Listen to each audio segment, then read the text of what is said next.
Lumayas ka. Ang sigaw na yon ay parang kulog na bumasag sa katahimikan ng malaking silid. Kasunod nito ang malakas na kalabog ng metal na tumama sa sahig na gawa sa mamahaling kahoy. Napapikit si Lana. Naramdaman niya ang panginginig ng kanyang mga kamay habang hawak pa rin ang food trolley na ngayoy wala ng laman. Ang mainit na sabaw ay kumalat sa sahig kasama ng mga basag na piraso ng mamahaling plato. Isang pamilyar na kirot ang kumalat sa kanyang dibdib. Isang kirot na matagal na niyang sinubukang ibaon sa limot. Hindi, sabi niya sa sarili. Hindi ito katulad ng dati. Ibang-iba ito. Ngunit kahit anong pilit niya, ang imahe ng isang madilim na gabi, ang tunog ng ambulansya, at ang pagsisisi ay pilit na bumabalik. Bumalik ang alaala niya kaninang umaga lang, noong una niyang tinahak ang daan, papasok sa mansyon ng mga De Villa. Ang dambuhalang gate na bakal ay tila isang harang sa pagitan ng dalawang magkaibang mundo. Sa labas, ang maingay at magulong syudad. Sa loob, isang napakalawak na hardin na may perpektong pagkakatabas ng mga halaman, ngunit walang buhay, walang kulay. Para siyang nilalamon ng katahimikan habang naglalakad sa pasilyo na gawa sa marmol. Bawat tapak ng kanyang mumurahing sapatos ay umalingaw-ngaw, isang paalala kung gaano siya kaliit sa lugar na yon. Ang amo niya, si Don Ricardo de Villa, ay isang lalaking tila nililok mula sa yelo. Nakaupo ito sa likod ng isang malaking mesa sa kanyang opisina. Ang mga mata nito'y matalim at mapanuri. Walang emosyon. Naiintindihan mo ba ang trabaho mo, Miss Lana? Tanong nito. Ang boses ay kasing lamig ng hangin mula sa aircon. Hindi ko kailangan ng awa. Kailangan ko ng resulta. Kailangan kong makitang lumalakad muli ang anak ko. Tumango si Lana. Pinipigilan ang panginginig ng kanyang boses. Opo, sir. Gagawin ko po ang lahat ng aking makakaya. Hindi sapat ang makakaya mo. Mabilis na sagot ni Don Ricardo. Marami nang sumubok. Mga professional na therapist. Mga pinakamagaling na doktor. Lahat sila. Nabigo. Ano ang meron ka na wala sila? Hindi agad nakasagot si Lana. Ano nga ba ang meron siya? Wala siyang diploma. Wala siyang lisensya. Ang tanging dala niya ay isang pusong puno ng pag-unawa at isang nakaraang gusto niyang itama. Sir, panimula niya, mas matatag na ngayon. Hindi po ako therapist, pero alam ko po kung paano mag-alaga. Isang malamig na ngisi ang sumilay sa labi ni Don Ricardo. Tingnan natin. At ngayon, kaharap niya ang resulta ng unang pagsubok. Ang lalaking nasa wheelchair, si Miguel de Villa. Ang buhok nito'y magulo. Ang mga mata'y puno ng galit na matagal nang kinikimkim. Ang dating matipunong katawan ay ngayoy payat at nanghihina. Ngunit ang apoy sa kanyang mga mata ay nagniningas pa rin. Hindi mo ba ako narinig? Sigaw ulit ni Miguel. Ang boses ay paos. Sinabi kong umalis ka na. Hindi ko kailangan ng pagkain mo. Hindi ko kailangan ng tulong mo. Hindi ko kailangan ng kahit sino. Imbes na matakot, nakaramdam si Lana ng awa. Nakikita niya sa mga mata ni Miguel hindi lang galit, kundi isang malalim na sakit. Isang pagkasuklam sa mundo at higit sa lahat, sa sarili. Dahan-dahan siyang lumuhod para pulutin ang mga bubog. Hindi siya nagsalita. Hinayaan niyang ang katahimikan ang maging sagot niya sa galit nito. Nang matapos siya, tumayo siya at humarap muli kay Miguel. Isang mahinang nangiti ang ibinigay niya rito. Isang nangiting hindi umabot sa kanyang mga mata. Babalik ako mamaya para linisin ang natitirang kalat. Sabi niya sa mahinahon na boses. Magpapahinga na po muna kayo, Sir Miguel. Tumalikod na siya at dahan-dahang naglakad palabas. Ramdam na ramdam ang mga matang nakatitig sa kanyang likuran. Pagdating sa maliit na silid na inilaan para sa kanya, doon lang niya pinakawalan ang hiningang kanina pa niya pinipigilan. Napasandal siya sa pinto at dahan-dahang napaupo sa sahig. Kinuha niya mula sa kanyang bulsa ang isang luma at lukot na litrato. Isang litrato ng isang masayang batang lalaki, nakangiti habang hawak ang isang saranggola. Hinaplos niya ang litrato. Hindi ako susuko, Ben. Bulong niya sa hangin. Ang mga luha ay nagsimula nang mamuo sa kanyang mga mata. Pangako, hinding-hindi ako susuko sa kanya. Hindi tulad ng dati. Samantala, sa kanyang opisina, pinapanood ni Don Ricardo ang lahat sa pamamagitan ng isang hidden camera. Nakita niya ang pagwawala ng kanyang anak. Nakita niya ang pagtitiis at ang kakaibang katahimikan ni Lana. Pinatay niya ang monitor. Kinuha niya ang kanyang cellphone at may tinawagan. Eduardo? Sabi niya sa kabilang linya. Nandito na ang bago niyang caregiver. May narinig siyang sagot mula sa kausap. Oo, taga-probinsya, sabi ni Don Ricardo habang nakatingin sa bintana, sa madilim na hardin sa labas. Tingnan natin kung tatagal ang babaeng probinsyana na yan. Isang pamilyar na tunog ang gumising kay Miguel. Ang pamilyar na tunog ng kumakaskas na gulong sa semento, ang nababasag na salamin, at ang biglaang pagdilim ng lahat. Napamulat siya. Habol ang kanyang hininga. Pawis na pawis ang kanyang noo at mabilis ang tibok ng kanyang puso. Isang panaginip. Ang parehong panaginip na dumadalaw sa kanya gabi-gabi. Inilibot niya ang kanyang paningin. Ang apat na sulok ng kanyang silid. Ang kisaming puti. Ang bintanang nakasarado. Ang wheelchair sa tabi ng kama. Ang kulungan niya. Isang pait. Ang gumuhit sa kanyang lalamunan.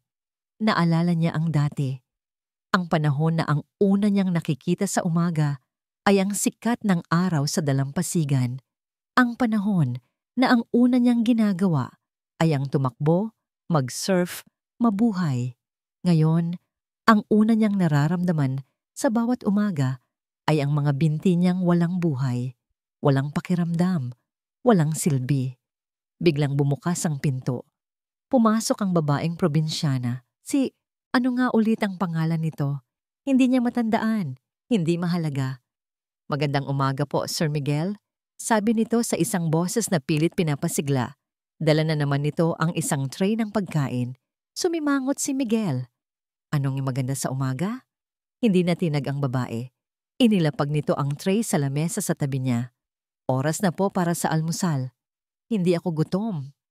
Tinalikuran niya ito at humarap sa bintana. Narinig niya ang mahinang pagbuntong hininga nito. Kailangan niyo pong kumain para lumakas kayo. Darating po mamaya ang physical therapist niyo. Biglang nag-init ang ulo ni Miguel. Humarap siyang muli rito, ang kanyang mga matay nag-aapoy. Lakas? Para saan? Para makalakad ulit? Huwag ka ngang magpatawa. Sarkastiko niyang sabi. Lahat sila pare-pareho. Sasabihin nagagaling ako na may pag-asa. Mga sinungaling, umalis ka na. Iwan mo ako. Hindi umalis si Lana. Tumayo lang ito roon. Ang mga matay puno ng isang emosyon na hindi maintindihan ni Miguel. Hindi ito awa. Hindi rin ito galit. Ilang sandali pa, dumating na nga ang physical therapist. Isang lalaking nasa edad 40 na may makapal na salamin. Good morning, Miguel. Ready for today's session? Masigla nitong bati. Hindi sumagot si Miguel. Tumingin lang siya sa labas ng bintana. Sinimulan ng therapist ang session. Pilit na iginagalaw ang kanyang mga binti. Binabaluktot ang kanyang mga tuhod. Walang naramdaman si Miguel. Para itong mga piraso ng kahoy na pinaglalaruan ng ibang tao. Ang pakiramdam ng pagiging inutil ay muling gumapang sa kanyang buong pagkatao. Tama na, sigaw niya at pilit na iwinaksi ang kamay ng therapist. Itigil mo na yan. Wala namang nangyayari. Sayang lang ang oras mo. Napabuntong hininga ang therapist. Inayos nito ang salamin at tumingin kay Miguel na may halong pagkadismaya at awa. Miguel, kailangan nating itong gawin. Kung hindi, maninigas ang mga muscles mo. Wala akong pakialam. Sumuko na ang therapist. Inayos nito ang kanyang mga gamit at tumayo. Ikaw ang bahala. Sasabihin ko na lang kay Don Ricardo. Tumalikod ito at naglakad palabas. Isinara ang pinto ng may kaunting diin. Naiwan si Miguel na mag-isa sa katahimikan muli. Ang galit na naramdaman niya kanina ay dahan-dahang napalitan ng pamilyar na bigat sa kanyang dibdib. Ang bigat ng kawalan ng pag-asa. Ilang sandali pa, bumukas ulit ang pinto. Pumasok muli ang babae. Si Lana, inaasahan ni Miguel na sisimulan na naman siya nitong pilitin na kumain o pagalitan dahil sa ginawa niya sa therapist. Ngunit hindi. Walang imik na lumapit si Lana sa bintana at hinawi ang makapal na kurtina. Ang liwanag ng araw ay biglang pumasok at tumama sa mukha ni Miguel. Napapikit siya sa silaw. Matagal na rin mula noong hayaan niyang pumasok ang araw sa kanyang silid. Hindi pa rin ito nagsalita. Sa halip, kumuha ito ng isang upuan at umupo malapit sa bintana. Hindi sa tabi niya. Sa probinsya namin. Panimula nito sa isang mahinang boses. Kapag ganitong kainit ang sikat ng araw, magandang magpalipad ng saranggola. Hindi umimik si Miguel, ngunit nakikinig siya. May kapatid po ako dati, si Ben. Patuloy ni Lana. Ang tingin ay nasa labas. Paborito niya ang gumawa ng saranggola. Gawa sa mga lumang dyaryo at patpat ng kawayan. Simple lang, pero para sa kanya, iyon na ang pinakamagandang laruan sa buong mundo. Isang ngiti ang sumilay sa labi ni Lana, isang ngiting malungkot. Tatakbo kami sa bukirin, hahabulin ng hangin. Ang saya-saya niya kapag nakikita niyang unti-unting umaangat ang saranggola niya. Pakiramdam niya, kasama siya ng lumilipad nito. Malaya. Biglang tumahimik si Lana. Hindi ako bata para kwentuhan mo, sabi ni Miguel. Pero ang boses niya ay wala nang dating talim. Tumingin si Lana sa kanya. Alam ko po, gusto ko lang may makausap. Pagkatapos noon ay hindi na ulit ito nagsalita. Nanatili lang itong nakaupo roon hanggang sa dumating ang oras ng tanghalian. Inihain nito ang pagkain ng walang imik at umalis din kaagad. Kinagabihan, mula sa kanyang bintana, may natanaw si Miguel sa hardin sa ibaba. Ang hardin na dati paboritong alagaan ng kanyang ina, ngayoy napabayaan na. Puno na ng mga damo at ang mga rosas ay halos lahat nalantana. Nakita niya roon si Lana, nakaluhod sa lupa. Dahan-dahan nitong binubunot ang mga damo sa paligid ng isang tuod ng rosas. Hindi ito parte ng trabaho niya. Walang nag-utos sa kanya. Pero ginagawa niya. Pinanood niya ito ng matagal. Pinanood niya kung paano nito iningatan ang bawat galaw na para bang isang napakahalagang bagay ang kanyang ginagawa. Sa ilalim ng papalubog na araw, may kung anong kumurot sa puso ni Miguel. Isang bagay na matagal na niyang hindi naramdaman. Pagdating ng hapunan, pumasok si Lana sa kanyang silid. Amoy lupa ito at may mga mantsa ng putik sa kanyang damit. Inilapag nito ang tray ng pagkain sa lamesa. Hindi tulad kaninang umaga, hindi ito ngumiti o bumati. Tumingin lang ito sa kanya saglit at akmang tatalikod na para umalis. Pinigilan siya ni Miguel, hindi sa pamamagitan ng salita, kundi sa pag-abot ng tinidor at kutsara. Hindi niya ito itinapon. Hindi niya ito iwinaksi. Kinuha niya ito. Natigilan si Lana. Napatingin itong muli sa kanya. May pagtataka sa kanyang mga mata. Tumingin si Miguel sa pagkain. Tapos sa babaeng kaharap niya. Nakita niya ang pagod sa mukha nito. Nakita niya ang lungkot sa mga mata nito. At sa unang pagkakataon, nakita niya ito hindi bilang isang caregiver, kundi bilang isang tao. Anong pangalan mo ulit? Ang tanong ay mahina. Halos isang bulong lang. Ngunit sa katahimikan ng silid, ito'y umalingaw-ngaw na parang isang sigaw ng pagsuko. Para kay Don Ricardo, lahat ng bagay ay isang transaksyon, isang negosyo. Ang oras ay pera. Ang emosyon ay isang hadlang. Kahit ang paggaling ng sarili niyang anak ay tinitingnan niya bilang isang investment na hindi pa nagbibigay ng tubo. Ilang milyon na ang nagastos niya sa mga doktor at therapist, ngunit ang resulta ay laging pareho, 0.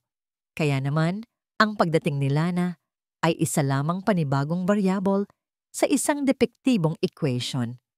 Isang murang solusyon na malamang ay walang epekto. Nasa loob siya ng kanyang opisina, ang kanyang santuwaryo ng kontrol, nang pumasok ang pinsan niyang si Eduardo. Dala nito ang karaniwang pamangiti, isang nangiting hindi kailanman umaabot sa mga mata. "Kamusta, pinsan?" Bati ni Eduardo. Umupo ito sa silyang nasa harap ng mesa ni Don Ricardo. "Nabalitaan kong may bago kang tauhan para kay Miguel." "Isang caregiver," maikling sagot ni Don Ricardo. Ang mga matay nakatutok pa rin sa mga papeles sa kanyang lamesa. "Isang caregiver na walang sapat na kaalaman sa medisina," dagdag ni Eduardo. Ang boses ay puno ng kunwaring pag-aalala. "Ricardo, sigurado ka ba rito? Isang probinsyana lang siya. Baka lalo lang mapahamak si Miguel. O baka may iba siyang motibo, pinsan." Ang huling mga salita ay binitawan ni Eduardo na parang lason na dahan-dahang ipinapatak. Alam niya kung saan tatama. Alam niya ang kahinaan ni Don Ricardo, ang pagdududa. Hindi umimik si Don Ricardo. Hinayaan lang niyang lumabas si Eduardo. Ngunit ang mga salita nito ay naiwan, gumuguhit sa kanyang isipan. Humarap siya sa malaking monitor sa kanyang dingding. Isang pindot lang sa kanyang keyboard at lumabas ang mga live feed mula sa mga hidden camera sa buong mansyon. Ang silid ni Miguel ang pinili niya. Una niyang pinanood ang mga recording mula sa mga nakaraang linggo. Nakita niya ang unang therapist na sinigawan ni Miguel. Nakita niya ang pangalawang nurse na binato ng libro. Nakita niya ang pangatlong espesyalista na umalis na lang dahil ayaw magsalita ng kanyang anak. Lahat sila sumuko. Pagkatapos, pinanood niya ang feed mula kahapon. Nakita niya sila na tahimik lang na nagpupulot ng bubog. Walang galit, walang inis. Tanging isang malalim na pagtitiis na pati imbagang siya. Ano ang ginagawa ng babaeng ito? Nag-fast forward siya sa mga sumunod na eksena. Nakita niya kung paano hindi pinilit ni Lana si Miguel, kung paano ito nagkwento tungkol sa saranggola, kung paano ito nag-ayos ng hardin ng kanyang yumaong asawa. Mga bagay na wala sa listahan ng trabaho nito, mga bagay na walang katumbas na bayad. Isang gabi, nakita niya sa monitor si Lana na may dalang maliit na bote ng langis. Lumuhod ito sa tabi ng wheelchair ni Miguel at matiyagang nilagyan ang mga gulong na maingay. Napakunot ang noo ni Don Ricardo. Kaya niyang bumili ng 10 bagong wheelchair kung gugustuhin niya. Bakit pa nito inaayos ang isang luma? Ngunit ang eksenang sumunod ang tuluyang bumasag sa pader ng yelo sa kanyang puso. Hapon na. Naghahain sila na ng merienda para kay Miguel. Wala nang sigawan. Wala nang pagtataboy. Isang tahimik na pagtanggap na lang ang namamagitan sa dalawa. "Sir Miguel," sabi ni Lana habang inaayos ang platito ng prutas, "may joke po ako." Hindi sumagot si Miguel, ngunit hindi rin ito umangal. "Ano ang sabi ng isda nung nabangga siya sa pader?" tanong ni Lana. Katahimikan. "Eddie, pader!" sagot ni Lana sa sariling tanong na may kasamang mahinang tawa. Isang napakababaw na joke. Isang joke na hindi man lang mapapangiti ang isang tulad ni Don Ricardo. Ngunit sa screen, kitang-kita niya ang nangyari. Isang bahagyang pag-angat sa gilid ng labi ni Miguel. Isang kibot. Isang maliit. Halos hindi mapansing na ngiti na agad din nitong sinubukang itago sa pag-iling at pag-iwas ng tingin. Pero nakita ito ni Don Ricardo. Napahawak siya sa kanyang mesa ang mga matay ng lalaki. Mabilis niyang ni-rewind ang video. Pinanood niya ulit. Nandoon nga. Isang nangiti, isang totoong, kahit pa man fleeting na ngiti. Ang ngiting hindi na niya nakita sa loob ng halos 1 taon. Ang ngiting akala niya ay hinding-hindi na niya makikita pang muli. Ilang buwan, libo-libong piso sa mga gamot, daan-daang oras sa mga pinakamagaling na therapist, lahat ng yun walang nagawa. Pero ang isang probinsyana na may isang walang kwentang joke, nagawa ito sa loob lang ng ilang araw. Hindi makapaniwala si Don Ricardo. Para siyang sinampal ng katotohanan. Ang katotohanang marahil, ang kailangan ng anak niya ay hindi isang profesional na may diploma. Marahil, ang kailangan nito ay isang bagay na hindi nabibili ng pera. Dahan-dahan niyang pinatay ang monitor. Ang malamig at kalkuladong ekspresyon sa kanyang muka ay nawala. Napalitan ito ng pagkalito, ng pagtataka, at ng isang maliit na kislap na matagal nang nawala sa kanyang mga mata. Kinuha niya ang kanyang telepono. Hinanap ang numero ng physical therapist ni Miguel. Nang may sumagot sa kabilang linya, hindi nag-atubili si Don Ricardo. Ang kanyang boses ay may awtoridad pa rin, ngunit may bago itong tono. Isang tono ng pag-amin sa isang bagay na hindi niya pa lubusang naiintindihan. Bumalik ka bukas, utos niya. Pero pansamantala, pagpapatuloy niya, sundin mo muna ang paraan ng babaeng yan. Hindi na sigaw ang gumigising kay Lana tuwing umaga. Napalitan na ito ng katahimikan. Isang katahimikang hindi na nakakabingi, kundi isang katahimikang may laman. Isang paghihintay. At ang hardin ng yumaong si Senyora Isabella ang naging tahimik nilang tagpuan. Araw-araw, pagkatapos ng almusal at bago dumating ang physical therapist, inilalabas ni Lana si Miguel sa hardin. Sa una, tahimik lang itong nanonood. Nanood habang nagbubunot siya ng damo at nagdidilig ng mga halaman. Ngunit paglipas ng mga araw, nagsimula na itong magsalita. Diyan sa bandang yan, sabi nito isang hapon, ang tinig ay mahina, ngunit malinaw. Itinuro nito ang isang bahagi ng hardin na natuyo na. Dating nakatanim ang mga puting rosas. Paborito ni Mama yan. Iyon ang unang beses na binanggit ni Miguel ang kanyang ina sa harap ni Lana. Isang maliit na pagbukas ng pinto sa nakasarado nitong puso. Kinabukasan, may dala ng mga bagong tanim ng puting rosas si Lana. Binili mula sa sarili niyang sahod. Hindi nagsalita si Miguel, pero nakita ni Lana ang bahagyang panginginig ng labi nito habang pinapanood siyang magtanim. Mula noon, si Miguel na ang nagbibigay ng instruksyon. Lagyan mo pa ng kaunting pataba o huwag masyadong maraming tubig. Naging isa itong ritual. Ang pag-aalaga sa hardin ay naging pag-aalaga rin sa kanilang mga sarili. Bawat usbong ng bagong dahon ay tila bagong pag-asa. Isang araw, sa oras ng pananghalian, nangyari ang isang himala. Gaya ng dati, inihanda ni Lana ang pagkain sa harap ni Miguel. Ngunit imbes na hintayin siyang subuan, dahan-dahang itinaas ni Miguel ang nanginginig niyang kamay. Hirap man, pilit niyang hinawakan ng kutsara. Natigilan si Lana. Pinigilan niya ang kanyang hininga. Nanginig ang kamay ni Miguel. Kumalat ang kaunting sabaw sa lamesa. Ngunit hindi siya sumuko. Paulit-ulit niyang sinubukan hanggang sa matagumpay niyang naipasok ang kutsara sa kanyang bibig. Isang maliit na bagay, pero para kay Lana, ito ay isang bundok na naakyat. Hindi siya nagsalita. Isang tipid na ngiti lang ang ibinigay niya. Isang nangiting nagsasabing, kaya mo yan. Sa unang pagkakataon, naubos ni Miguel ang kanyang pagkain ng mag-isa. Isang gabi, habang naglilinis si Lana sa isang lumang bodega, may nakita siyang isang kahon na puno ng alikabok. Sa loob nito, nakita niya ang isang maliit na music box na gawa sa kahoy. Dinala niya ito sa silid ni Miguel. Nakita ko po ito sa bodega, sabi niya. Mukhang luma na. Tinitigan ito ni Miguel na para bang nakakita ng multo.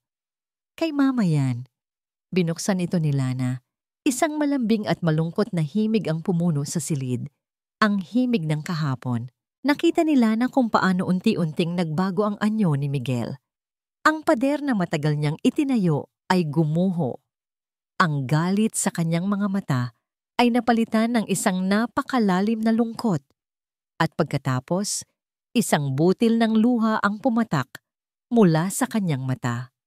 Sinundan pa ng isa at isa pa hanggang sa hindi na niya ito mapigilan. Umiyak si Miguel.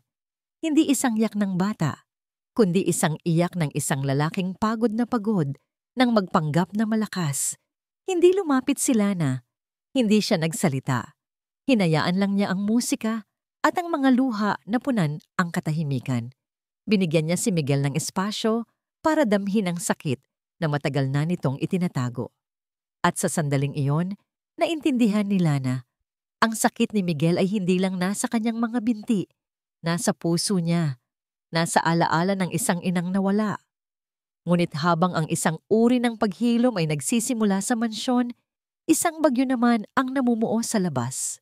Sa isang malamig at modernong opisina sa puso ng Makati, nakaupo si Eduardo de Villa sa kanyang leather na upuan. Ang mga ulat sa harap niya ay nagsasabing unti-unti nang bumubuti ang kalagayan ni Miguel. Hindi ito magandang balita para sa kanya. Kinuha niya ang kanyang telepono at tinawagan ng isang private investigator. "May ipapatrabaho ako sa iyo," sabi ni Eduardo. Ang boses ay kasing lamig ng bakal. Ang pangalan niya ay Lana, isang caregiver sa bahay ng pinsan ko. Alamin mo ang lahat tungkol sa babaeng yan. Bawat dumi, bawat lihim na tinatago niya, intindihin mo. Ilang araw ang lumipas, isang email ang pumasok sa inbox ni Eduardo. Mula ito sa investigator. Binuksan niya ang attachment. Isa itong lumang litrato. Ang litrato ni Lana, mas bata pa, kasama ang isang batang lalaki na masayang nakangiti. Sa ibaba ng litrato, may isang maikling mensahe. May natuklasan akong trahedya sa probinsya nila.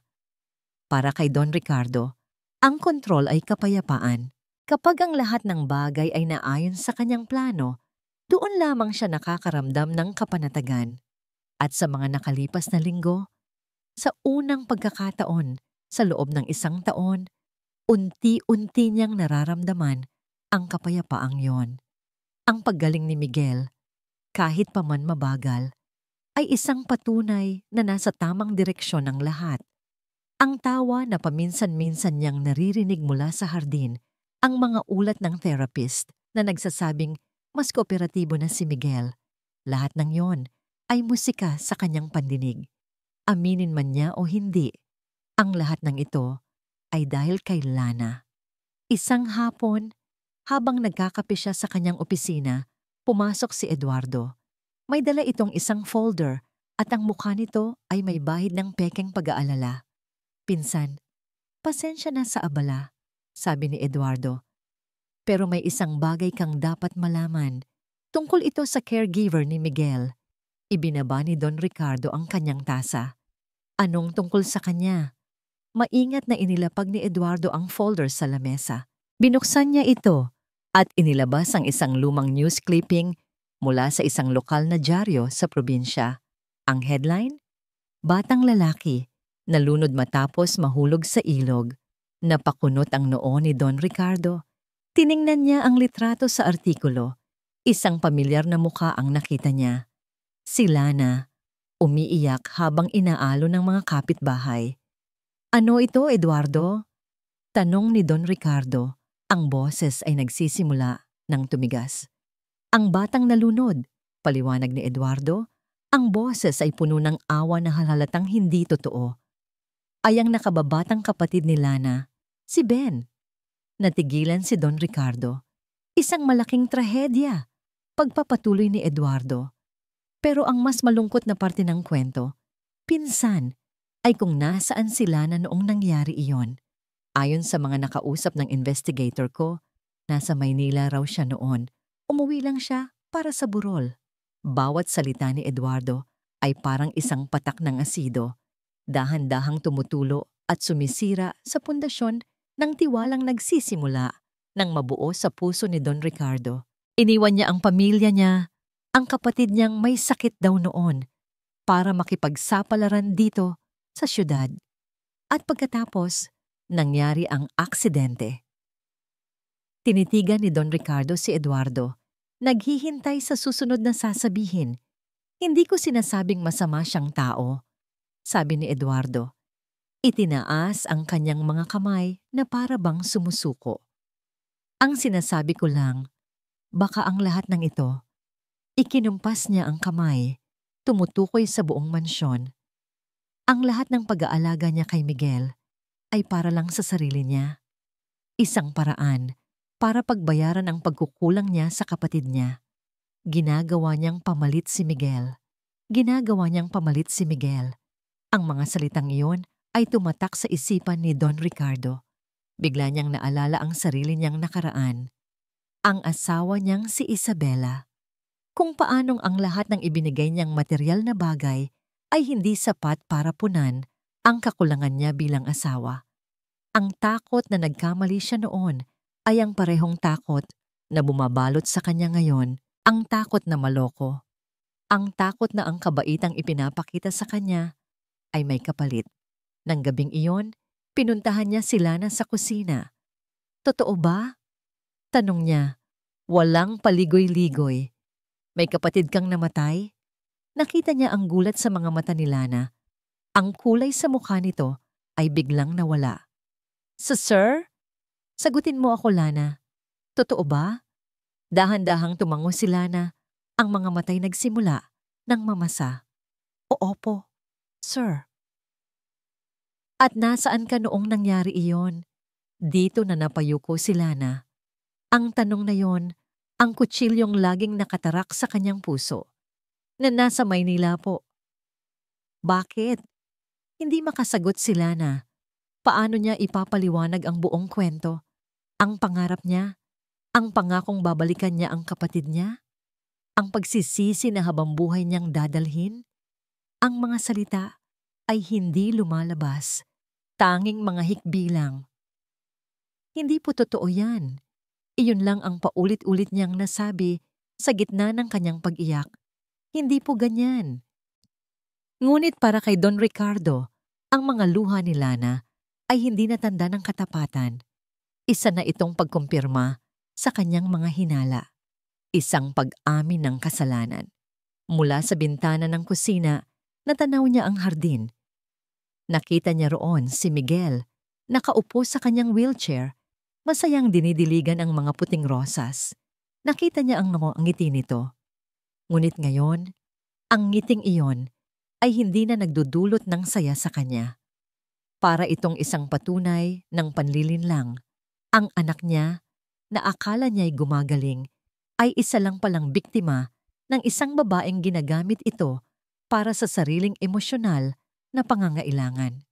Bumalik ang tingin niya kay Lana na patuloy pa rin sa pag-iyak. Ang awa na dati niyang naramdaman para dito ay napalitan na ng isang malamig at matigas na galit. Kumuha siya ng isang tseke mula sa kanyang wallet, pinirmahan ito at walang awang iniabot kay Lana. "Umalis ka na," sabi niya. Ang boses ay kasing lamig ng yelo. Walang emosyon, walang bakas ng pag-aalinlangan. Huwag ka nang magpapakita pa. Ang umaga ay dumating ng walang babala. Para kay Miguel, ang bawat araw ay nagsisimula sa isang tunog. Dati, ito ang sigaw niya. Nitong mga nakaraang linggo, naging mahinang katok na ito ni Lana sa pinto. Ngunit ang umagang yon ay iba. Ang gumising sa kanya ay ang nakabibinging katahimikan. Tumingin siya sa orasan. Pasado 8:00 na.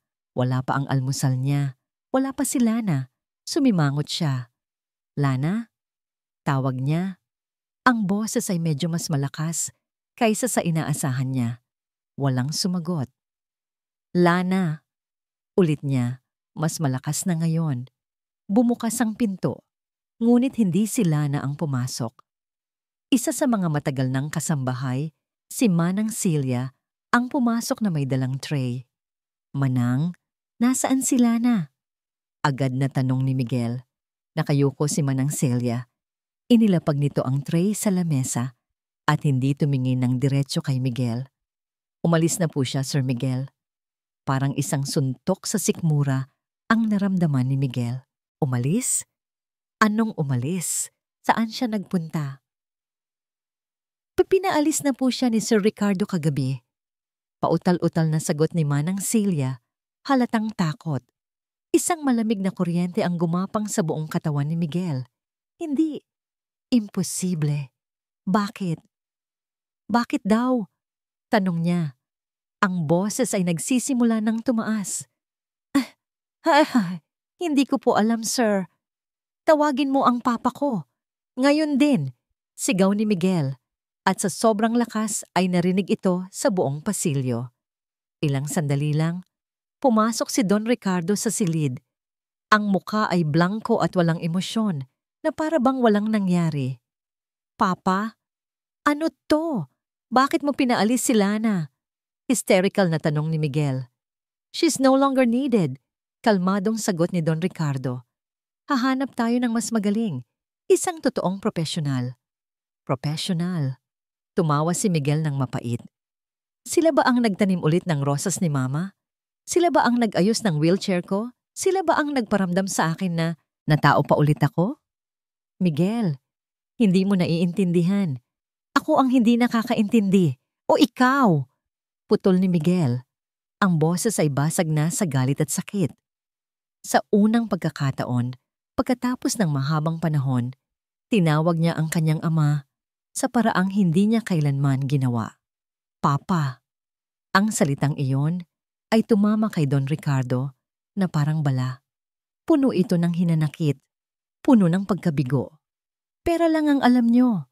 Sigaw ni Miguel, dinampot ang baso ng tubig sa kanyang tabi at ibinato ito sa pader. Ang tunog ng nababasag na salamin ay sumabay sa pagbasag ng kanyang puso. Lahat sinusukat niyo sa pera. Pinalayas niyo ang nag-iisang taong nakaintindi sa akin. Tumalikod si Don Ricardo. Hindi niya kayang makita ang anak niya sa ganoong kalagayan. O marahil, hindi niya kayang makita ang sarili niyang pagkakamali na nakikita sa mga mata ng kanyang anak. This is for your own good, Miguel. For my own good? Sigaw ni Miguel habang papalabas ng pinto ang kanyang ama. Sinang galing? Nang may sara ang pinto, ang galit ni Miguel ay biglang nawala at napalitan ito ng isang malawak at madilim na kawalan. Ang kaunting liwanag na sinimulang ibalik ni Lana sa kanyang mundo ay biglang namatay. Bumalik ang lahat sa dati. Mas madilim, mas masakit. Samantala, sa isang bus na bumibiyahe palayo sa syudad, nakatingin lang si Lana sa bintana, ngunit wala siyang nakikita. Ang mga luhang kanina pa niya pinipigilan ay malaya nang dumadaloy sa kanyang mga pisngi. Yakap-yakap niya ang kanyang bag. Sa loob nito, ang tsekeng ibinigay ni Don Ricardo. Isang piraso ng papel na sumisimbolo sa kung gaano kadali siyang itapon. Dumiretso siya sa sementeryo sa kanilang bayan. Doon, sa harap ng isang maliit na puntod, ibinuhos niya ang lahat ng kanyang sakit. Patawarin mo ako, Ben. Hikbi niya, habang hinahaplos ang malamig na lapida. Nabigo na naman ako. Sa mansyon, ang kalagayan ni Miguel ay mabilis na lumala. Hindi na siya kumakain, hindi na siya nagsasalita. Itinatakwil niya ang lahat ng bagong nurse na ipinapadala ng kanyang ama. Isang gabi, nagsimula siyang lagnatin ng mataas. Nagsimula siyang magdeliryo. Nakatayo si Don Ricardo sa tabi ng kanyang kama. Hawak ang malamig na kamay ng kanyang anak. Sa gitna ng kanyang panaginip, isang pangalan lang ang paulit-ulit na binabanggit ni Miguel sa pagitan ng kanyang mga labing tuyo. Lana. Lana. Dumating ang doktor. Sinuri si Miguel at umiling. Tumingin ito ng diretso kay Don Ricardo. Sir, sabi ng doktor, ang boses ay seryoso. Hindi ito tungkol sa gamot. Ang katawan niya ay sumusuko dahil ang isip niya ay sumuko na. Huminga ito ng malalim bago idinugtong ang mga salitang tuluyang wawasak kay Don Ricardo. Nawalan po siya ng will to live. Nawalan ng will to live. Ang mga salita ng doktor ay umalingaw-ngaw sa isipan ni Don Ricardo na parang isang basag na plaka. Mas masakit pa ito kaysa sa tunog ng pagbagsak ng stock market. Mas mabigat pa kaysa sa pagkalugi ng isang malaking kontrata. Dahil dito, hindi pera ang nakataya. Buhay ng kanyang anak ang usapan. Iniwan niya ang silid ni Miguel, kung saan mahimbing na natutulog ang binata dahil sa gamot. Naglakad siya ng walang direksyon sa loob ng malaki at tahimik na mansyon. Bawat mamahaling gamit, bawat larawan sa dingding ay tila sumisigaw sa kanya ng kanyang kabiguan. Dinala siya ng kanyang mga paa sa isang bahagi ng bahay na matagal na niyang iniiwasan. Isang pinto sa dulo ng pasilyo sa ikalawang palapag. Ang silid ng kanyang yumaong asawa, si Isabela. Hindi na niya ito binuksan mula noong araw ng libing nito. Utos niya sa mga katulong na huwag itong gagalawin, huwag lilinisin. Naging isa itong monumento ng kanyang kalungkutan, isang lugar na kinatatakutan niyang pasukin. Ngunit ngayong gabi, iba. Ang takot na nararamdaman niya para sa kanyang anak ay mas matindi kaysa sa takot niya sa mga multo ng nakaraan. Dahan-dahan niyang pinihit ang seradura. Isang mahinang tunog ng alikabok at kalawang ang sumalubong sa kanya. Pumasok siya sa loob. Ang lahat ay nasa ayos pa rin kung paanong iniwan ni Isabela. Ang kama na may puting kumot, ang mga libro sa estante, ang bote ng pabango sa ibabaw ng tokador. Ngunit ang lahat ay nababalot na sa manipis na alikabok, isang simbolo ng panahong lumipas at napabayaan. Umupo siya sa gilid ng kama. Ang amoy ng lavender at lumang papel ay pumuno sa hangin. Dito, sa katahimikan ng silid, naramdaman niya ang bigat ng kanyang kaluluwa. Idinako niya ang kanyang tingin sa bedside table. Sa ilalim ng isang lampara, may isang maliit at kulay maroon na kwaderno. Balat ang pabalat nito. Ang talaarawan ni Isabela. Hindi niya ito kailanman binasa. Lagi niyang sinasabi sa sarili na ito ay para sa privacy ng kanyang asawa. Pero ang totoo, natatakot siya sa kung ano ang maaaring nakasulat dito. Ngayong gabi, wala na siyang takot. Wala nang natira, kundi ang desperasyon. Kinuha niya ang talaarawan. Ang mga daliri niya ay nanginginig habang binubuklat ang mga pahina. Ang magandang sulat kamay ni Isabela ang sumalubong sa kanya, September 12. Binigyan na naman ako ni Ricardo ng bagong kwintas. Diamante, maganda ito. Ngunit mas gugustuhin ko pa sanang samahan niya akong maglakad sa hardin. October 3. Sinabi kong nalulungkot ako. Ang sabi niya, mag-shopping daw ako. Bumili ng kahit anong gusto ko.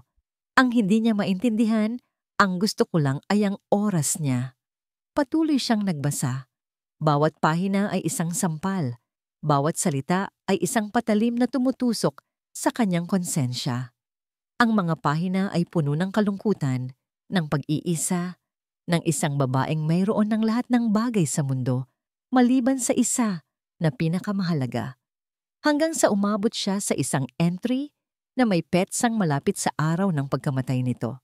January 5, he gave me everything, except for what I truly needed. His time, his heart.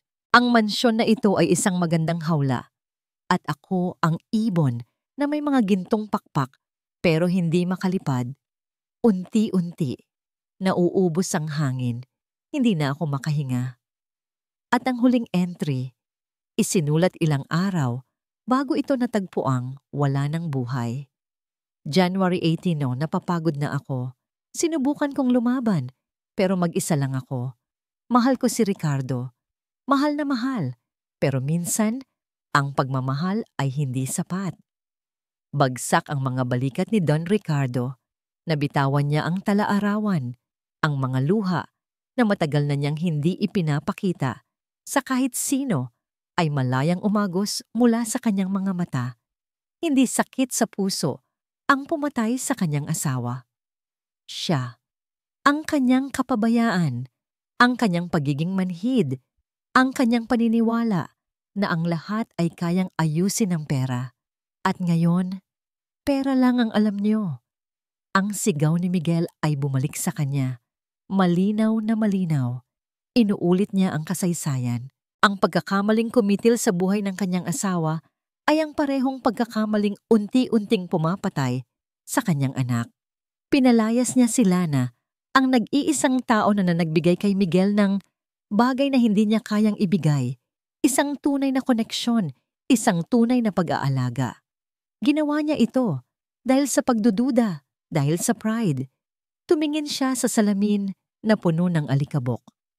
Ang nakita niya ay hindi isang makapangyarihang CEO, hindi isang bilyonaryo. Ang nakita niya ay isang lalaking talunan, isang bigong asawa, isang bigong ama, isang taong nag-iisa sa gitna ng kayamanang siya mismo ang gumawa. Gumuho siya, napahagulhol siya, na parang isang bata. Ang kanyang mga iyak ay sinasalamin ang lahat ng taon ng pagsisisi at sakit na kinimkim niya sa loob ng kanyang dibdib. Nang maubos ang kanyang mga luha, isang bagay ang naging malinaw sa kanya. Kailangan niyang itama ang kanyang pagkakamali. Kailangan niyang lunukin ang kanyang pride. Kailangan niyang bawiin ang pag-asa na siya mismo ang nagtaboy. Dali-dali siyang tumayo. Hinablot niya ang susi ng kanyang kotse mula sa kanyang bulsa. Walang lingon-likod, tumakbo siya palabas ng silid, palabas ng mansyon, at patungo sa dilim ng gabi. May isang tao siyang kailangang hanapin. Ang hangin sa probinsya ay may ibang amoy. Amoy ng basang lupa, ng mga sariwang dahon, at ng simpleng pamumuhay. Para kay Lana, ito ang amoy ng tahanan. Ngunit ngayon, ito rin ang amoy ng kanyang kabiguan. Sinubukan niyang ibalik ang sarili sa dati. Tumutulong siya sa maliit nilang tindahan, nakikipagkwentuhan sa mga kapitbahay. Ngunit ang puso at isip niya ay naiwan sa isang malaking mansyon sa Maynila. Gabi-gabi, ipinagdarasal niya ang kalagayan ni Miguel. Kinakain siya ng pag-aalala. Isang hapon, habang nagwawalis siya sa harap ng kanilang maliit na bahay, isang itim at makintab na sasakyan ang huminto sa kanilang tapat. Isang sasakyang hindi nababagay sa baku-bakong daan ng kanilang baryo. Bumukas ang pinto ng driver's seat. Bumaba mula rito ang isang lalaking hindi niya inaasahang makikita, pangmali. Si Don Ricardo de Villa. Ang suot nitong mamahaling suit ay gusot-gusot na. Ang buhok nito'y bahagyang magulo. At ang pinakamalaking pagkakaiba, ang mga mata nito, ang dating matalim at malamig na mga mata, ay puno ngayon ng pagod at isang emosyon na hindi pa nakikita nila narito dati. Pagsisisi. Natigilan ang mga kapitbahay. Ang mga nagtsitsismisan sa tindahan ay biglang tumahimik. Lahat ng mata ay nakatuon sa kanila. Naglakad si Don Ricardo palapit sa kanya. Bawat hakbang nito ay tila mabigat. Huminto ito sa kanyang harapan. "Lana," sabi nito, ang boses ay paos at basag. "Kailangan nating mag-usap." Hindi dinala nila na si Don Ricardo sa loob ng bahay. Sa halip, dinala niya ito sa lugar kung saan lahat ng sakit niya ay nakabaon. Ang sementeryo. Nakatayo sila ngayon sa harap ng puntod ni Ben. Ang katahimikan sa pagitan nila ay binabasag lang ng huni ng mga ibon. "Dito po siya nakalibing," sabi ni Lana. Hinahaplos ang krus na may pangalan ng kanyang kapatid. "Ang kapatid ko." Tumingin siya ng diretso kay Don Ricardo. Wala ng luha, wala ng takot. Tanging ang bigat ng katotohanan. "May sakit po sa puso si Ben noon, sir. Mahina ang katawan niya. Ako ang laging nag-aalaga sa kanya. Pero may pangarap po ako. Gusto kong maging nurse. Kaya po ako nakipagsapalaran sa Maynila. Para makapag-ipon, para mapag-aral ang sarili ko. Para sa huli, ako mismo ang mag-aalaga sa kanya ng tama." Huminga siya ng malalim. "Nangako akong babalik. Nangako akong hindi ko siya pababayaan. Pero isang araw, tumawag na lang sila. Nahulog daw siya sa ilog habang naglalaro. Hindi na daw umabot." Ang mga luha na pinigilan niya ay nagsimula na namang pumatak. "Kasalanan ko po. Kung sana nandoon lang ako. Kung hindi ko lang inuna ang sarili ko." Ito ang dalahin na matagal na niyang kinikimkim. Ang multo na nagtulak sa kanya na alagaan si Miguel ng higit pa sa trabaho. Hindi nagsalita si Don Ricardo. Hinayaan lang niya si Lana na ilabas ang lahat. Nang tumahan na ito, doon lang siya nagsalita. "Ang asawa ko, Panimula niya ang tingin ay nasa malayo. Si Isabela. Namatay siya sa kalungkutan. Binalot ko siya sa karangyaan. Ibinigay ko ang lahat ng material na bagay. Pero ang kailangan niya, hindi ko na ibigay. Ang sarili ko. Tumingin siya kay Lana, ang mga matay puno ng sakit. Ang pagkakamaling iyon, inulit ko sa anak ko at inulit ko sa iyo. Yumuko si Don Ricardo, ang isang lalaking kilala sa kanyang kapangyarihan at pagiging arogante, ay yumuko sa harap ng isang simpleng babae mula sa probinsya. Nagkamali ako, Lana. Bulag ako sa pagdududa at sa sarili kong pride. Patawarin mo ako. Tinitigan ni Lana ang lalaking kaharap niya. Hindi na ito ang amo niyang may pusong bato. Isa na itong ama na desperado at nasasaktan. Kailangan ka ng anak ko. Pagpapatuloy ni Don Ricardo, ang boses ay nagmamakaawa na. Nasa ospital siya ngayon. Ayaw niyang kumain. Hinahanap ka niya. May idinugtong pa ito. Halos pabulong na lang. Kailangan kita. Ang huling mga salita ay tumagos sa puso ni Lana. Hindi na ito isang utos mula sa isang amo. Isa itong pakiusap mula sa isang taong kapwa sugatan. Tumingin si Lana sa puntod ni Ben, pagkatapos ay kay Don Ricardo. Ang pagpapatawad ay hindi madali. Ngunit ang pag-asang makakatulong siyang muli ay mas malakas. Dahan-dahan siyang tumango. Sa daan pabalik ng Maynila, walang nagsasalita sa loob ng kotse. Ngunit ang katahimikan ay hindi na awkward. Isa na itong tahimik na pag-unawa. Biglang tumunog ang cellphone ni Don Ricardo. Isang unknown number, sinagot niya ito. Hello? Sir Ricardo de Villa? Isang nanginginig na boses ng lalaki ang sumagot mula sa kabilang linya. Pasensya na po sa tawag. Matagal ko na po itong gustong sabihin pero natatakot po ako. Napakunot ang noo ni Don Ricardo. Sino to? Anong kailangan mo? Ako po yung mekaniko na huling nag-check sa kotse ni Sir Miguel bago siya maaksidente. Biglang kinabahan si Don Ricardo. Napatingin sa kanya si Lana, nakakaramdam na may hindi tama. Sir Ricardo, sabi ng lalaki, ang boses ay basag na sa takot at konsensya. May kailangan po kayong malaman tungkol sa aksidente ni Sir Miguel. Ang biyahe pabalik sa Maynila ay nabalot ng isang mabigat at nakakakilabot na tensyon.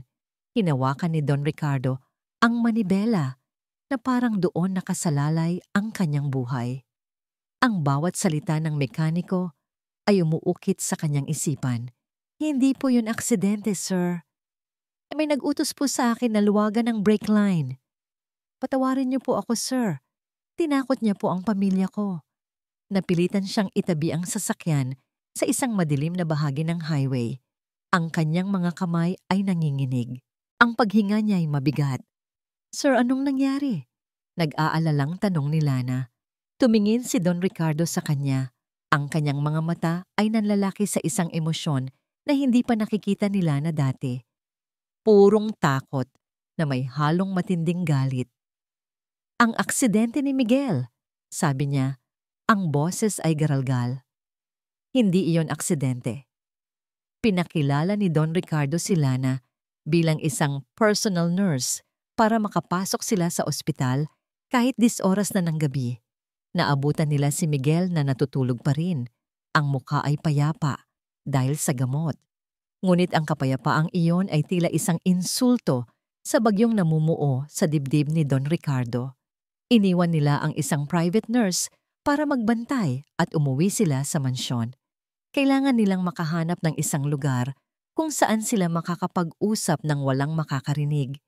Isang madilim at abandonadong paradahan sa likod ng isang lumang gusali ang naging tagpuan nila ng mekaniko. Ang mekaniko, isang payat na lalaking nagngangalang Mang Tony, ay nanginginig sa takot. Sino? Iyon lang ang tanong ni Don Ricardo. Sino ang nag-utos sa'yo? Si Sir Eduardo po.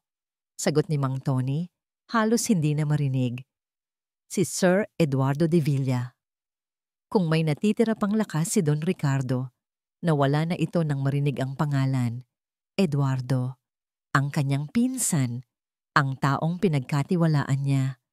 Isang mabilis na alaala ang bumalik sa isipan ni Mang Tony. Isang gabi sa kanyang talyer, ilang araw bago ang aksidente. Pumasok si Eduardo, malamig ang mga mata, may dalang isang makapal na sobre. Isang simpleng trabaho lang, Tony, sabi nito noon. Isang maliit na susto para sa pamangkin ko, para matuto siyang makinig. Inilapag nito ang sobre at isang litrato ng pamilya ni Mang Tony. Ayokong may mangyaring masama sa maganda mong anak, hindi ba?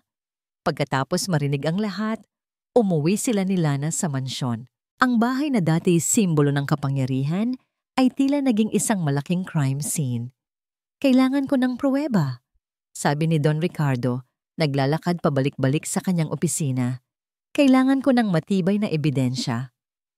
Umupo siya sa harap ng kanyang computer at binuksan ang archive ng mga security footage, ang araw ng aksidente. Ano po ang hinahanap natin, sir? Tanong ni Lana. Kahit ano, sagot ni Don Ricardo. Kahit anong maliit na bagay. Inabot sila ng halos 1 oras. Pinapanood ang mga paulit-ulit na galaw ng mga hardinero, ng mga security guard, hanggang sa isang eksena ang pumukaw sa atensyon ni Lana. Sir, sandali po, sabi niya. Paki-rewind po. Ni-rewind ni Don Ricardo ang video. Ang kamera ay nakatutok sa gilid ng garahe, isang lugar na bihirang puntahan. Sa loob ng ilang segundo, isang anino ang dumaan. Mabilis, pero malinaw.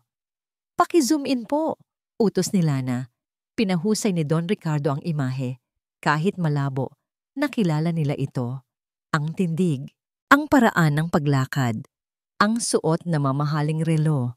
Si Eduardo. Naroon siya sa lugar kung saan wala naman siyang dapat gawin. Ilang oras lang bago umalis si Miguel gamit ang kotse. Napahawak si Don Ricardo sa kanyang dibdib. Ang hinala ay naging katotohanan. Ang katotohanan ay isang punyal na bumaon ng malalim sa kanyang puso.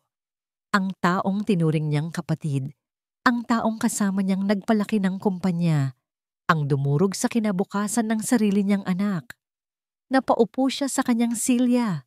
Ang lakas ay tuluyang nawala. Napasabunot siya sa kanyang buhok. Ang galit ay napalitan ng isang napakalalim na sakit ng isang taong pinagtaksilan. Naramdaman niya ang isang kamay sa kanyang balikat. Si Lana. Hindi po kayo nag-iisa sa laban na ito, sir. Mahinang sabi ni Lana.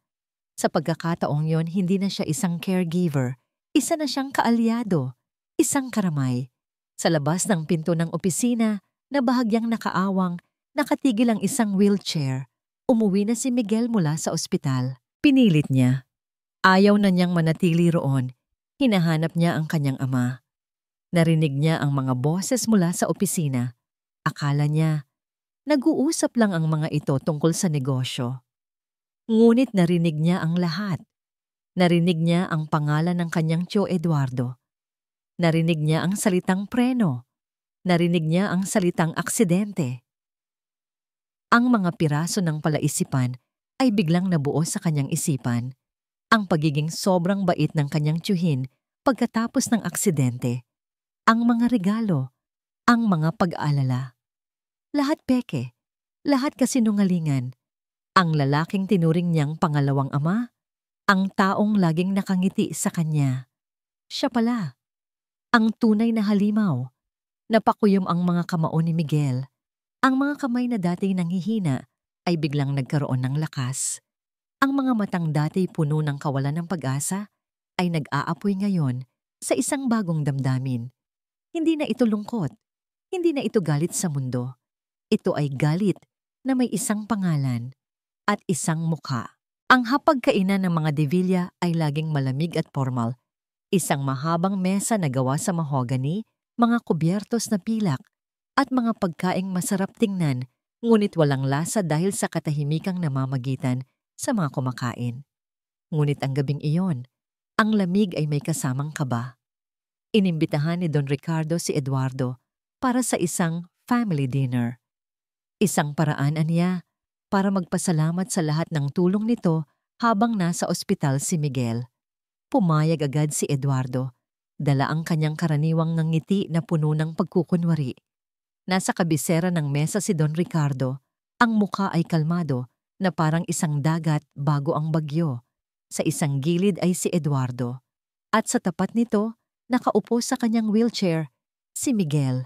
Sa likuran ni Miguel, nakatayo si Lana, hindi bilang isang caregiver, kundi bilang isang bantay. Ang hangin ay mabigat. Bawat tunog ng kubyertos na tumatama sa plato ay parang putok ng baril. Nakakatuwang makita kang muli sa hapagkainan, Miguel. Panimula ni Eduardo. I'm so glad you're feeling better. Isang mahinang nangiti ang isinagot ni Miguel. Isang nangiting hindi umabot sa kanyang mga mata. Salamat, Tio. Malaki ang utang na loob ko sa'yo. Nonsense, sabi ni Eduardo. Pamilya tayo. We look out for each other. Kumuha ng isang piraso ng steak si Miguel. Tumingin siya rito. Pagkatapos ay kay Eduardo. Alam mo, Tio, sabi ni Miguel sa isang boses na tila nag-iisip. May mga bagay na unti-unting bumabalik sa alaala ko. Mga maliliit na detalye tungkol sa araw ng aksidente. Natigilan sa paghiwa ng pagkain si Eduardo. Tumingin ito kay Miguel. May bahid ng pagtataka. Talaga? That's good news. Anong mga naaalala mo? Wala namang importante, sabi ni Miguel. Iwinawagay-wawagayway ang kanyang kamay. Mga amoy, mga tunog, pero may isang bagay na nakakaintriga. Itinigil niya ang pagkain at diretsong tumingin sa mga mata ng kanyang tiyuhin. Naaalala ko ang isang bagay na kumikinang malapit sa gulong ng kotse ko bago ako umalis. Isang maliit na bagay na nahulog mula sa kung sino man ang huling malapit doon. Nagsimulang pagpawisan ng malamig si Eduardo, ngunit pilit niyang pinanatili ang kanyang composure. Baka basura lang yon, Miguel? Siguro nga, sabi ni Miguel. Pero ang nakakapagtaka, Tio, ay kamukhang-kamukha nito ang cufflink na suot mo ngayon. Automatikong napatingin si Eduardo sa kanyang pulsuhan. Nakasuot nga roon ang paborito niyang pares ng gintong cufflink na may inisyal na EV. Miguel, anong pinagsasasabi mo? Tumawa si Eduardo, ngunit ang tawa ay pilit at kinakabahan. Baka kung ano lang ang nakita ng imahinasyon mo. Ngumiti si Miguel at sa pagkakataong yon, ang ngiti niya ay puno ng talim. Hindi, Tio. Sigurado ako. Dahil ang isang piraso ay nawawala, hindi ba? Iyon na ang huling patak. Ang kontrol na matagal nang pinanghahawakan ni Eduardo ay gumuho. Tumayo siya. Ang kanyang silya ay gumawa ng malakas na ingay. This is ridiculous. Ricardo, anong klaseng kabaliwan ito? Sigaw niya. Tumingin sa kanyang pinsan para humingi ng suporta. Ngunit ang mukha ni Don Ricardo ay matigas na parang bato. Bakit hindi mo na lang aminin, Eduardo? Sabi ni Miguel. Ang boses ay kalmado, ngunit puno ng bigat. Aminin mo na ang ginawa mo. Wala akong inaamin dahil wala akong ginawa. Depensa ni Eduardo. Ang boses ay tumataas na. Nasisiraan na ba kayo ng ulo? Ginawa ko ang lahat para sa pamilyang ito. Habang si Ricardo ay abala sa pagpapalago ng pera, ako ang tumayo bilang ama para kay Miguel at ito ang igaganti niyo sa akin. Isang amang susubukang patayin ang sarili niyang pamangkin? Malamig na sabi ni Don Ricardo, nagsalita sa unang pagkakataon. Hindi ko siya gustong patayin. Sumabog na si Eduardo at sa kanyang galit, lumabas ang katotohanang matagal niyang itinago. Isang leksyon lang, isang susto, para matuto siyang rumespeto. Pagod na ako sa pagiging anino mo, Ricardo. Pagod na akong maging pangalawa lang. Akin dapat ang lahat ng ito? Sa pag-amin niyang yon, isang maliit na pulang ilaw ang umilaw mula sa palamuti sa gitna ng mesa. Isang hidden recorder. Ang mukha ni Eduardo ay biglang namutla. Napatingin siya sa paligid na parang isang hayop na natrap. Kasabay noon, bumukas ang pinto ng dining hall. Pumasok ang dalawang unipormadong pulis. Napaatras si Eduardo. Sinubukan niyang tumakbo pero huli na ang lahat. Habang pinupusasan siya ng mga pulis, ang kanyang mga mata ay puno ng galit at hindi makapaniwala. Tumingin siya kay Miguel. "Sinira mo ang buhay ko, bata ka." Si Miguel, na nakaupo lang sa kanyang wheelchair sa buong panahon, ay tumingin pabalik. "Hindi," sagot ni Miguel. Ang boses ay matatag. "Ibinalik ko lang sa'yo ang kinuha mo sa'kin." Dinala na ng mga pulis si Eduardo palabas. Ang katahimikan na naiwan ay mas mabigat pa kaysa dati. Nakatitig lang si Don Ricardo sa kawalan. Tila hindi pa rin makapaniwala sa nangyari. Si Lana ay lumapit kay Miguel. Ang mga matay may luha ng ginhawa. Tumingin si Miguel sa kanila. Sa kanyang ama. Sa babaeng nagbalik ng kanyang pag-asa.